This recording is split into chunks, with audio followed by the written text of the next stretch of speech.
My translation titles this book, A Princess and Her Laundry. Yeah, that's pretty much it.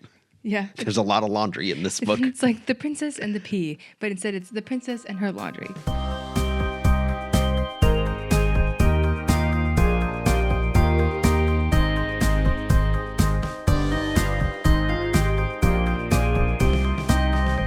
Hello, and welcome to Winnow, a couple's close reading of the Iliad and the Odyssey. I'm Owen Gemmer. I'm Isabella Gemmer. We are married, and we love to talk about books together. In this podcast, we are working our way book by book through the entirety of Homer's Iliad and Odyssey. This particular episode will cover the Odyssey Book 6. We've been rotating who gives a speed summary and who asks the opening question, and it is my turn for the speed summary. I'm putting 60 seconds on the clock. 3, 2, 1, go. Odysseus is asleep, and Athena appears to Nausicaa, who is the princess of Phaeacia. She tells Nausicaa in a dream that when she wakes up, she has to go do laundry out in the woods with her friends because she's about to get married soon and her clothes are looking pretty ratty. So Nausicaa wakes up, she goes to her dad and is like, hey, I'm going to go do laundry with all my friends in the woods. And he's like, great, have a good time. So they go, they're washing all their clothes in the woods in the river. And as they put their clothes out to dry, they're just like hanging out, waiting for stuff to dry. They're playing with the ball, playing catch, and the ball sort of lands far away. The girls are freaking out, and Odysseus wakes up, and he's looking busted and crusted because he's been on the ocean for a long time. And so he approaches very cautiously. He's covering up his nudity, and he basically is very polite in asking for assistance, saying, I need clothes. I need help finding where the nearest city is. And Nausicaa is very kind. She graciously sort of clothes him and leads him to the city. But she says, wait, I can't be seen with another man because that might look untoward. So wait in the orchard. I'm going to go into my dad's house. And then in a couple hours, you come in and then you can ask for help. And stop. Good job. Thanks. So what is your opening question? My opening question, I don't have a specific place in the passage I want to pull up just yet. I think we'll get there when we get there.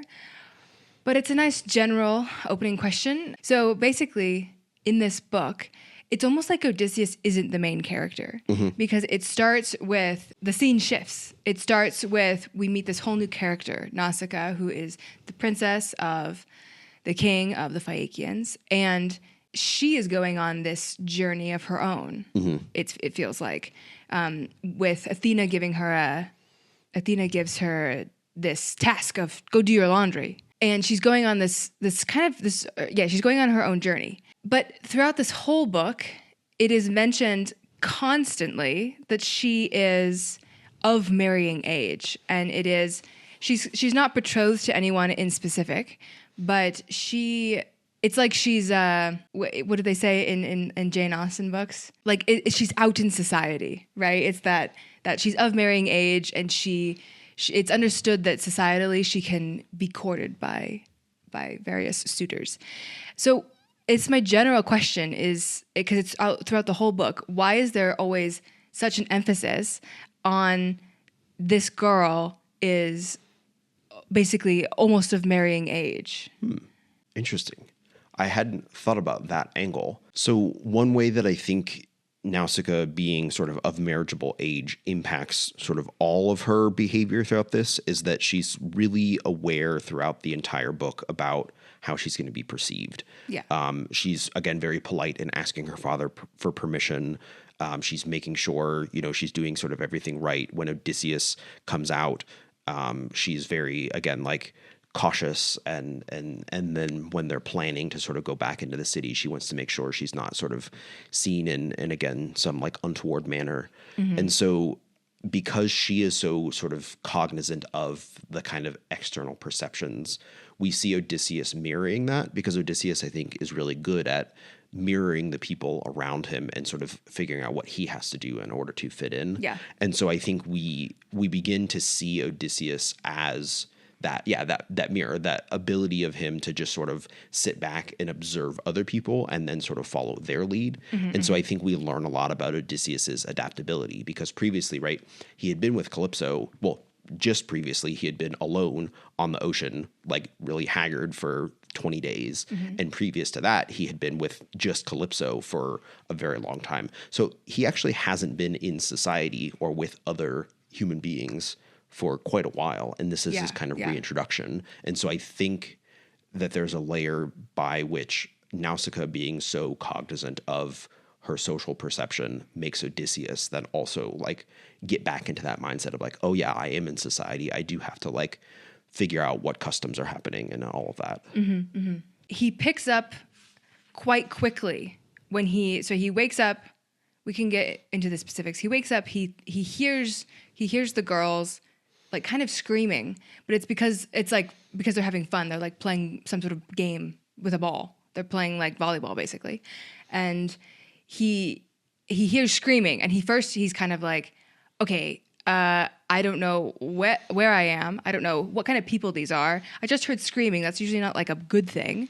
And so then he sees the girls kind of through the bushes, and he's like, okay, I have to play my cards exactly right here to get from naked and afraid to hopefully washed, clothed, and in someone's good graces. Right. He picks up really quickly that he's like, I just need to flatter this girl. But also he has this classic Odysseus dilemma when he goes to supplicate himself to a woman. He's like, do I touch her knees or do I just use my words? Right. Yeah. Yeah. Like, should I be like super suppliant or should I be more reserved and sort of withdrawn? Yeah. Yeah. But the classic question, do I touch her knees? I don't know. But he decides Nausicaa is young, and basically he picks up on this fact that she is basically like she's unexperienced. She probably hasn't touched many men before, and it would be really inappropriate for him to touch her knees. So he decides to only use extremely, the direct translation is sort of cunning speech, but the Wilson translation says calculated flattery. Yeah. Yeah, and that's definitely what he's doing. Calculated flattery. Yeah. Yeah. Again, he throughout this picks up on those social cues super quickly and adapts. But I do think it's interesting to note his initial reaction upon waking up and hearing the screaming or the wailing or whatever it is, because we get a sort of glimpse of Odysseus's, well, maybe PTSD or, you know, his wariness or his hesitancy, where he's sort of constantly on edge. Well, he comes upon many islands with many mysterious peoples. Well, we know this as we read further on in the flashbacks. But classic Odysseus situation, he's in a new island, about to meet new people, and the big question is always, are these people savages? Yeah. So let's read that passage. Yeah, because he has a sort of question he asks himself here that will come up constantly. I don't remember if it's the exact same words every time, but it's a very similar question he asks himself every time he, you know, is on a new place, which again, in the narrative is later, but in the actual sort of like event chronology has already happened because we're going to get these flashbacks. So yeah. Do you want me to read the Wilson first? And then I'll read a lot of. We'll read a bunch of translations because it's good and interesting. Yeah. So the Wilson translation of this section: what is this country I have come to now? Are all the people wild and violent, or good, hospitable, and God-fearing? I hear the sound of female voices. Is it nymphs who frequent the craggy mountaintops or river streams and meadows lush with grass? Or could this noise I hear be human voices? I have to try to find out who they are. Yeah. I won't read all that, but I'll just, the first couple lines. This is Lattimore's translation. Ah me, what are the people whose lands I have come to this time? And are they violent and savage and without justice, or hospitable to strangers with a godly mind? And then I've also been reading Pope's translation that's rhyming couplets, iambic pentameter, just because it's fun. So let me read his version of it. Ah me, on what inhospitable coast, on what new region is Ulysses tossed, possessed by wild barbarians fierce in arms, or men whose bosom tender pity warms? What sounds are these that gather from the shores, the voice of nymphs that haunt the sylvan bowers, the fair-haired dryads of the shady wood, or azure daughters of the silver flood, or human voice, but issuing from the shades? Why cease I straight to learn what sound invades? Yeah, he has, again, in his head, two possibilities. Either these sort of like screams are signs of like savages or people like in danger and you know being hunted or killed or something like that. Yeah. Or again, he's like, are they nymphs and dryads, and like is this a really happy place with gods and goddesses, blessings and all of that?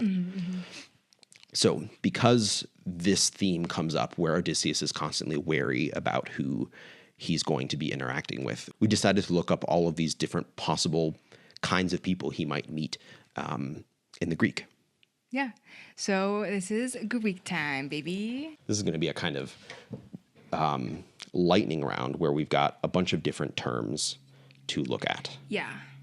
So the first term of this sort of list of possibilities, there are kind of two lines of possibilities. One line that has like 3 negative possibles, and then one line that has 2 positive possibles. So the first of these negatives are these people. The word is hubristai, which is related to the term hubris, which we have talked about before. Yeah. But in this particular context is sort of this idea of like wanton violence, of just kind of like the excess of spirit that sort of becomes violent. Yeah. Are they violent?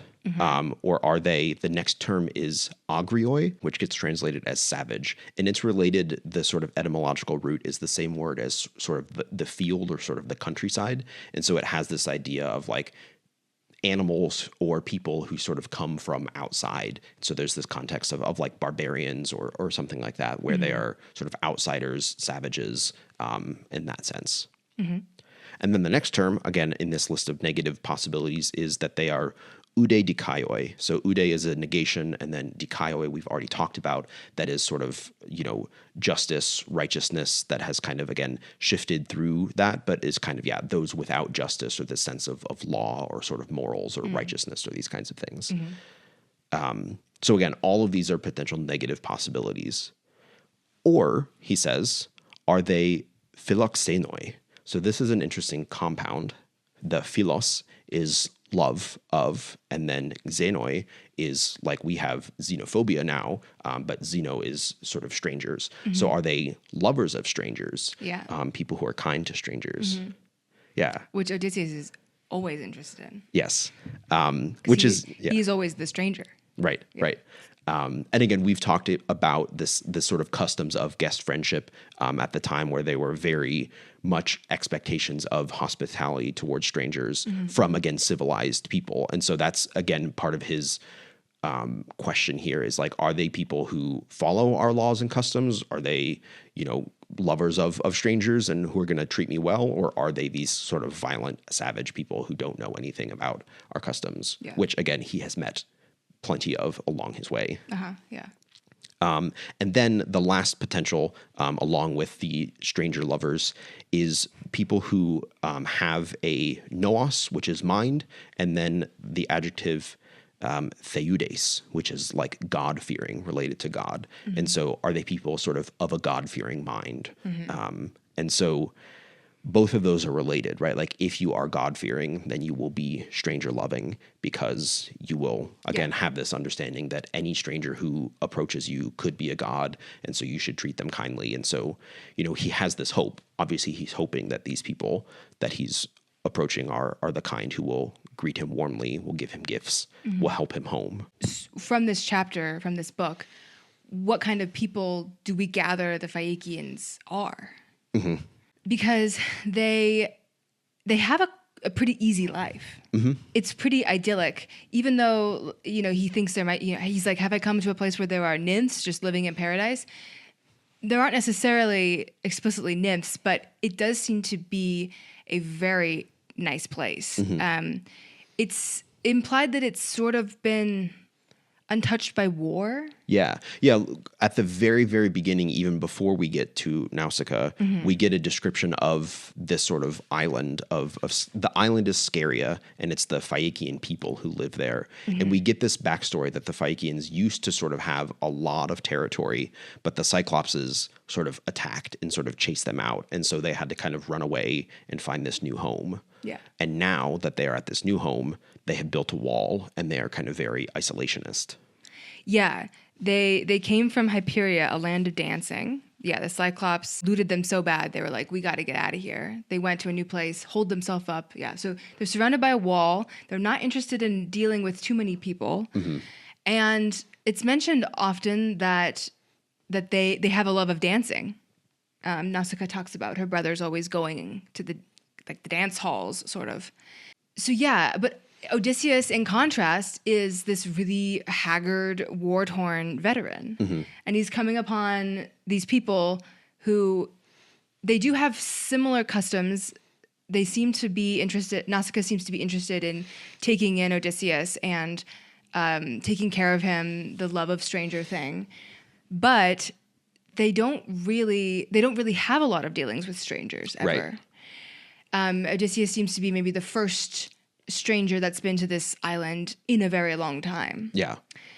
Can I just mention, like, in the early descriptions of this, I kept picturing in my head Numenor in the Rings of Power series, Lord of the Rings, and this idea of like the sort of like the coastal seafaring people, but who are fairly isolationist and don't really like to get involved, but like if they need to, I guess they're gonna begrudgingly be like, okay, yeah, I guess we'll do these things. Yeah. And everything about the weather where they live, the foods that they eat, just happen to be like totally idyllic. Yeah. The Phaeacians seem to not have to, they don't have to plow the field really hard to make the agriculture grow. Things just seem to be naturally bountiful for them. And yeah, it's a pretty nice situation. Yeah. But this goes back to Nausicaa and this constant reminder from the narration that she is almost marrying age. She's almost going to be married. Mm-hmm. It's mentioned that there are a variety of suitors on the island that she could marry. But for some reason, this is a little bit not explicit in the text, but it kind of feels like maybe she's not so interested in these guys because it's a really small island and she's maybe known all the guys her age since they were all 3 years old. You know, very like small town mentality. Mm-hmm. Odysseus is a stranger, and that's kind of really exciting for Nausicaa.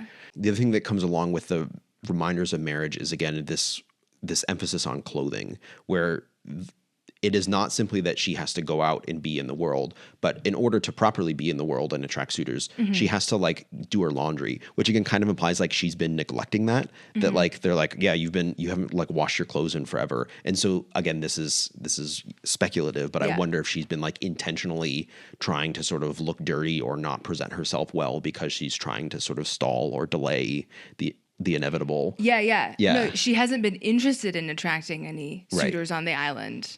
What you're saying gets back to kind of the reason I wanted to talk about Nausicaa as the focal point of this book.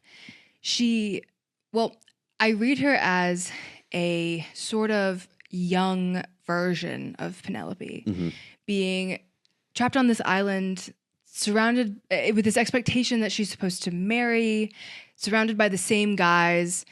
She's not interested in these same guys. We know Penelope is stalling very explicitly. Maybe Nausicaa is putting off in a different way. Mm-hmm. Obviously, Penelope's older, but Nausicaa transitioning from, girlhood to womanhood, she's putting off this transition. Yeah.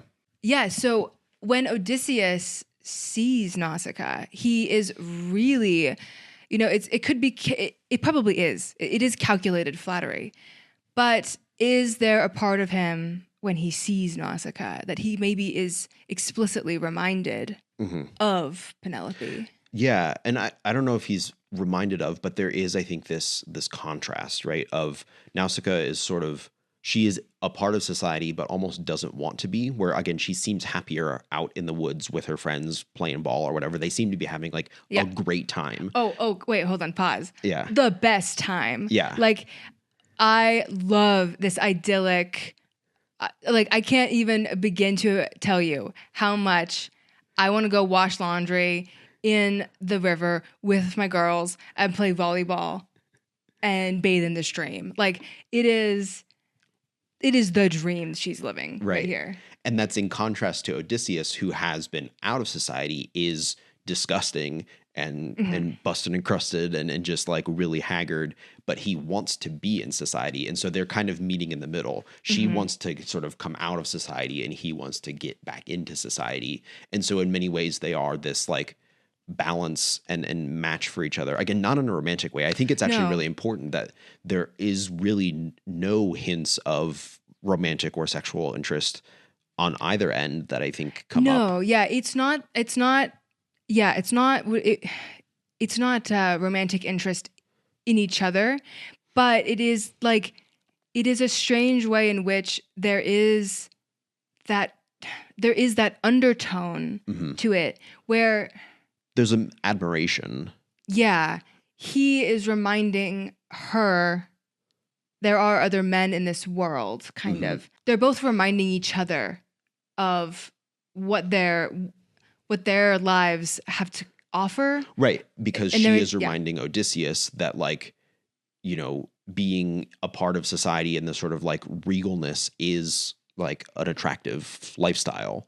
And again, I that is making me think that Odysseus probably is thinking about Penelope in that moment, that like, yes, I also could have this life of like a beautiful wife in royal court and sort of living this lifestyle. And Yeah, probably reminded of like, oh yeah, my wife Penelope. Like he's talked about her to Calypso in terms of this thing that he longs for. But seeing Nausicaa, I imagine, reminds him very concretely of, oh yeah, I have a wife, and this is kind of what she was like when she was young.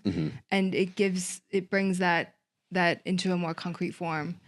And she and vice versa is like, oh yeah, there are men out there potentially who don't come from my island, who are cool. Yeah. Who have something more to offer. Yeah, because I think it's important to note there's a couple interesting similes in describing both Nausicaa and Odysseus pretty close back to back. So before Odysseus wakes up and Nausicaa is like, you know, prancing along in the streams, there's a really long simile that basically compares her to Diana, the goddess of the hunt, Artemis. Or Artemis. Yeah. And so it's like she's given very clear sort of divine characteristics through this simile. And then Odysseus, when he sort of wakes up and is like trying to figure out, he's compared to like a lion stalking his prey. Yes. And there's a very just kind of like rugged nature to it that, again, I think it's important that doesn't turn like sexual. It's not like he's like hunting after Nausicaa to sleep with her or anything. He's trying to sort of like, again, use her to the end of getting back into society. Yeah.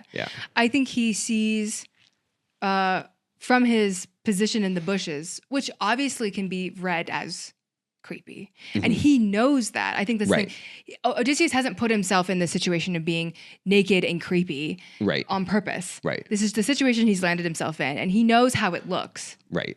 He's very self-aware of the situation. And so he is doing everything in his power when he approaches these girls to not freak them out. Yeah, to be non-threatening.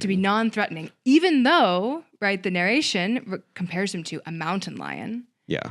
Right? There is, he knows he looks like a wild animal. And so he's doing everything in his power to not be perceived as a threat. Yeah.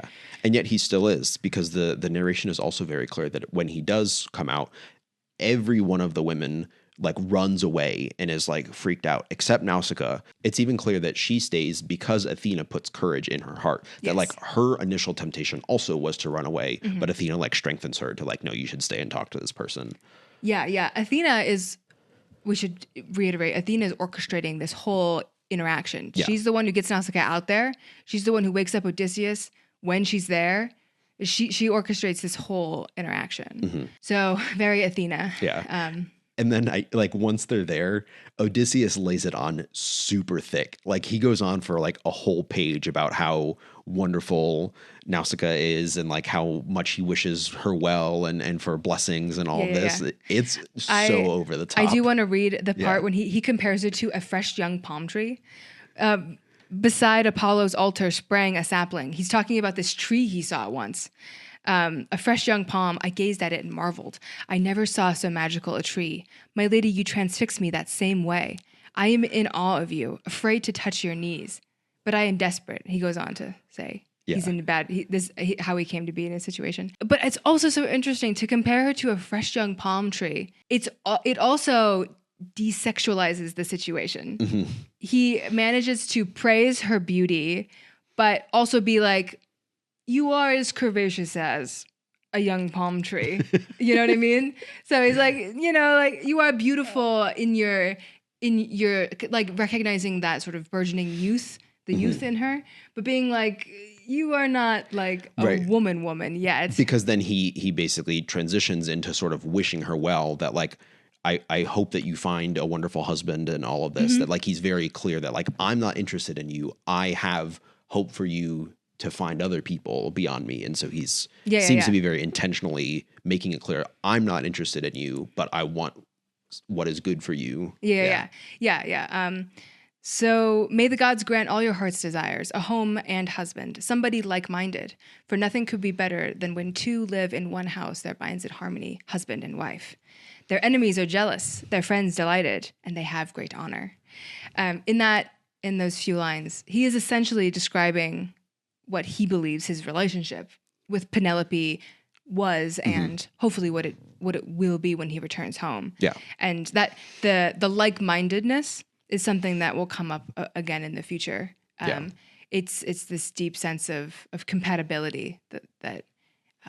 Yeah. And so I think in contrast, right, like in the last book, I was fairly critical of Odysseus and for some potential hypocrisy with the way he was interacting with Calypso. But this is peak Odysseus for me. Like this, I think there is kind of nothing to criticize Odysseus for in this entire book. And he kind of does everything right and kind of in the best way possible. And I think these are the moments where like, yeah, like I want to root for Odysseus because he seems to be the sort of consummate gentleman, but also still getting what he wants and also clever and sort of all the things at the same time in the best combination. Yeah. So self-aware of the situation. Yeah. To navigate it super well and understand exactly what he needs to do in order to get what he wants out of it. I want to just call back to you bringing up how Nausicaa is likened to Artemis, both in the narration and in Odysseus' speech. I think it is so interesting to think of so Nausicaa being compared to Artemis, who was obviously one of the virgin goddesses, but also like the huntress. So she's being likened to the huntress, and he is being likened to the mountain lion on the hunt for cows and sheep. Interesting to think about both of those comparisons together because it kind of makes it feel like Nausicaa as Artemis has the upper hand at being the huntress of things like boars and mountain lions and these predators, but yet he is also a predator on the prowl. So yeah, I like how they are kind of both the same in terms of being hunters of a kind, but then also different in that she has the upper hand to some extent. Yeah, and she does, like on a more literal level, like she is a princess. She is the one who is able to both give him the practical information about like how to get to town, but then like, you know, give him instructions about how to behave. Because I think that transitions, you know, Odysseus does get cleaned up. Athena makes him look even hotter than he normally would be if he just took a bath. Nausicaa's like, whoa, like where'd that guy come from? Wait, let me read it. It's so good. As when Athena and Hephaestus teach a knowledgeable craftsman every art, and he pours gold on silver, making objects more beautiful. Just so Athena poured attractiveness across his head and shoulders. Yeah. So the image of pouring liquid gold over silver, just covering, right? Silver is already great. Liquid gold on top of silver. Yeah. Like that's like saying she already had a good base to work with. Yeah. Yeah, this is the Pope translation is also very good. The warrior goddess gives his frame to shine with majesty enlarged and air divine. Back from his brows a length of hair unfurls. His hyacinth locks descend in wavy curls. As by some artist to whom Vulcan gives his skill divine, a breathing statue lives. This idea, like he is a breathing statue. Yeah, it's pretty epic. Yeah, this is Odysseus aura farming to the max. Yeah. And then when Nausicaa sees him renewed, she goes, literally, I hope I get a man like this as husband, a man that lives here and would like to stay. Yeah. But again, she recognizes that Odysseus doesn't want to stay, that like Odysseus has made it very clear that he wants to, you know, get a ship to take him home. Yeah. And so Nausicaa realizes that like, this is not the man for me. This is the kind of man I want, but not this one specifically. And so it never becomes romantic or sexual. And then it becomes this practical, like, all right, let's go back to the city. I'm going to treat you kindly. We are going to be hospitable. Nausicaa really does have the upper hand here because she could have, if Athena hadn't given her courage. She and the girls could have run back to town really fast and told her father, there's a wild man out in the woods, hunt him down and kill him. Like, it could have gone so bad. Yeah. But instead, as they're walking back, there's even more of these dynamics about sort of propriety and what is sort of socially acceptable, because Nausicaa realizes that, like, if we get into town and other people see me with this very attractive man, they're going to think, like, what was I doing out in the woods with this man? Yeah. And so she kind of tells Odysseus, like, you need to go wait in this orchard because we don't want to be seen together. That would be bad for both of us. And Odysseus is like, yeah, you're right. I probably don't want those accusations on me either. So she gives him instructions. You go wait. I'll go home to the palace, and then you come later.